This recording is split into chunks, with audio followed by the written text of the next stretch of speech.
السلام علیکم ورحمۃ اللہ وبرکاتہ۔ میرا نام محمد سوراب ہے۔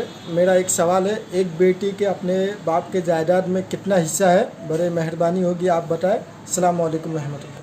بھائی کا سوال یہ ہے کہ ایک بیٹی کا اپنے باپ کی جائیداد میں کتنا حصہ ہے، یعنی ایک شخص فوت ہو گیا، اب اس کی ایک بیٹی ہے یا اس کی بیٹیاں ہیں، تو ان کا حصہ کتنا بنتا ہے اپنے باپ کی جائیداد میں۔ تو دیکھیے، نارمل حالات میں بیٹی کی 3 حالتیں ہو سکتی ہیں، 3 شکلیں ہو سکتی ہیں باپ کی جائیداد میں حصہ پانے کی۔ اللہ رب العالمین نے سورہ نساء میں کہا ہے، یوصیکم اللہ فی اولادکم للذکر مثل حظ الانثیین فإن کن نساء فوق اثنتین فلہن ثلث ما ترک وإن کانت واحدۃ فلہا النصف۔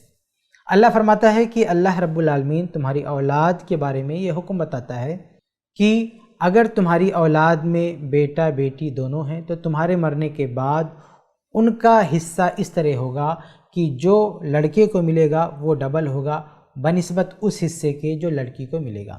یہ پہلی حالت ہے بیٹی کے حصہ پانے کی، کہ بیٹی اگر بیٹے کے ساتھ ہو تو پھر کیا ہوگا کہ جن لوگوں کا حصہ فکس ہے، جیسے ماں ہے، باپ ہے، ان لوگوں کا حصہ دینے کے بعد جو کچھ بچے گا، جو ریمیننگ شیئر ہوگا، اس ریمیننگ شیئر کو اولاد میں اس طرح بانٹیں گے کہ بیٹے کو ملے ڈبل اور بیٹی کو ملے اس کا آدھا۔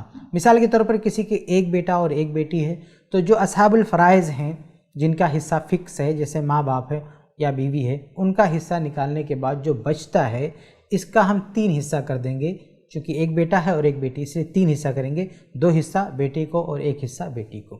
تو یہ پہلی شکل ہے بیٹی کے حصہ پانے کی، کہ اگر بیٹی بیٹے کے ساتھ ہے تو ریمیننگ شیئر میں اس طرح حصہ پائے گی کہ جو بیٹے کو ملے گا وہ ڈبل ہوگا اور اس کا جو آدھا ہوگا وہ بیٹی کو ملے گا۔ یہ پہلی شکل ہے۔ دوسری شکل بیٹی کے حصہ پانے کی یہ ہے کہ صرف بیٹیاں ہوں، بیٹے کے ساتھ نہ ہوں، لیکن ان کی تعداد 2 یا 2 سے زائد ہو۔ اگر بیٹیاں 1 سے زیادہ ہیں اور صرف بیٹیاں ہیں، ساتھ میں بیٹے نہیں ہیں، تو ان کا حصہ ہے 2/3، 2/3 کل مال میں سے۔ پہلی شکل میں تو بچے ہوئے مال میں سے حصہ تھا، لیکن اس شکل میں کہ اگر کسی کی بیٹیاں 1 سے زائد ہیں اور اس کے بیٹے نہیں ہیں، تو باپ کے مال کا یعنی کل مال کا 2/3 حصہ ان بیٹیوں کو ملے گا۔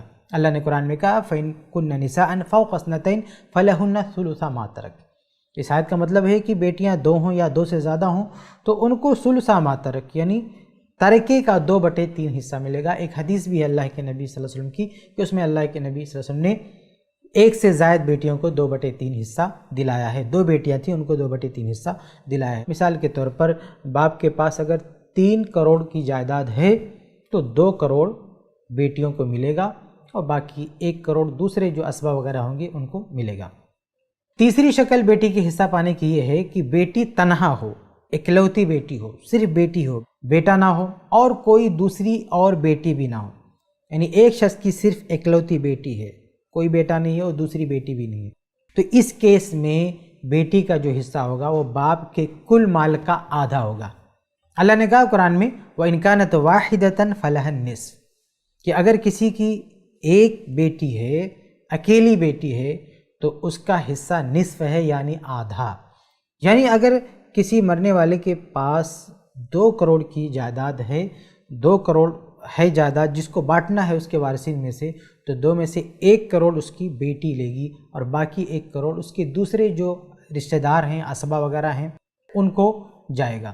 یہ 3 شکلیں ہوتی ہیں عام طور سے بیٹی کے حصہ پانے کی، یا تو بیٹی بیٹے کے ساتھ ہوگی اور 1 ڈبل کے حساب سے اس کو حصہ ملے گا، یا پھر یہ ہے کہ صرف بیٹیاں ہوں گی 1 سے زائد تو 2/3 کل مال کا ان کو ملے گا، یا صرف یہ کہ اکیلی بیٹی ہو تو کل مال کا آدھا حصہ اس کو ملے گا۔ ایک چوتھی شکل بھی ہوتی ہے لیکن بہت کم ہوتی ہے، بیٹیوں کے حصہ پانے کی چوتھی شکل ہوتی ہے اور بہت کم ہوتی ہے، وہ یہ کہ باپ کی کل جائیداد بیٹی کو مل جائے۔ دیکھیے، نارمل حالات میں ایسا نہیں ہوتا ہے، بیٹی کو جب بھی ملتا ہے پورا نہیں ملتا ہے، کچھ ملتا ہے اور کچھ کسی اور کو جاتا ہے، لیکن کبھی کبھی ایسا ہوتا ہے کہ ساری جائیداد بیٹی کو مل جاتی ہے۔ یہ کب ہوگا؟ یہ تب ہوگا جب ایک مرنے والے کی صرف بیٹی ہوں یا بیٹیاں ہوں اور ان کے علاوہ کوئی دوسرا رشتہ دار ہو ہی نہ، سرے سے کوئی بھی رشتہ دار نہ ہو، یعنی مرنے والے کا بھائی نہ ہو، اس کے بھتیجے نہ ہوں اور کوئی سرے سے ہے ہی نہیں، صرف لے دے کہ یہ بیٹیاں ہیں، تو کل جائیداد ان کو مل جائے گا۔ یعنی اگر 2 ہیں تو 2/3 فرضاً، یعنی ان کا تو حصہ ہے ہی، لیکن جو بچے گا وہ واپس ریٹرن ان کو دے دیا جائے گا، یعنی کل ان کو مل جائے گا۔ اکیلی بیٹی ہے تو آدھا تو اس کا حصہ ویسے بنا ہی ہے، باقی آدھا اصل میں دوسروں کو ملنا چاہیے تھا، لیکن دوسرا کوئی اویلیبل نہیں ہے تو یہ آدھا اسی کو ریٹرن کر دیا جاتا ہے۔ یہ ایک شکل ہے، چوتھی شکل۔ بہت کم ایسا ہوتا ہے کہ مرنے والا کا دوسرا کوئی رشتہ دار ہے ہی نہیں تو پورا اسی کو دیا جاتا ہے۔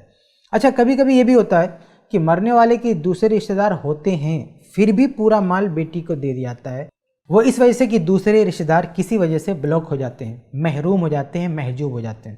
مثال کے طور پر ایک شخص ہے، نو مسلم ہے، نیا مسلمان ہوا ہے، مسلمان ہونے کے بعد اس نے شادی کیا اور اس کی ایک بیٹی ہوئی۔ اب اس کی کوئی اور اولاد نہیں ہے، ایک بیٹی ہے، کوئی بیٹا نہیں ہے۔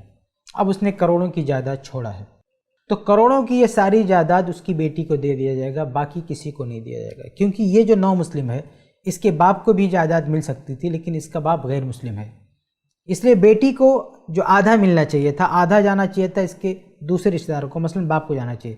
باپ بلاک ہے کیونکہ وہ نان مسلم ہے، اس لیے باپ کو نہیں دے سکتے۔ یہ مرنے والے کے بھائی کو بھی مل سکتا تھا، اور بھائی ہے بھی، لیکن بھائی غیر مسلم ہے اس لیے وہ بھی بلاک ہے، اس کو بھی نہیں دے سکتے۔ تو کل ملا کر لے دے کے اس کی یہی ایک بیٹی ہے، اس لیے آدھا تو اس کو دے دیں گے جو کہ اس کا حصہ طے ہے، اور باقی جو آدھا بچ جاتا ہے وہ بھی اسی کو ریٹرن کر دیں گے۔ تو یہ جو چوتھی شکل ہے نا کہ بیٹی کو یا بیٹیوں کو ساری جائیداد، باپ کی ساری جائیداد اٹھا کے دے دیتے ہیں، یہ کبھی کبھی ہوتا ہے، ورنہ عام حالات میں بیٹیوں کی 3 حالتیں ہوتی ہیں، 3 شکلیں ہوتی ہیں جو شروع میں نے آپ کے سامنے رکھا۔ تو یہ تفصیل ہے اور اس سوال کا جواب ہے کہ باپ کی جائیداد میں بیٹی کا کیا حصہ ہے۔ امید ہے کہ آپ کا جواب مل گیا ہوگا۔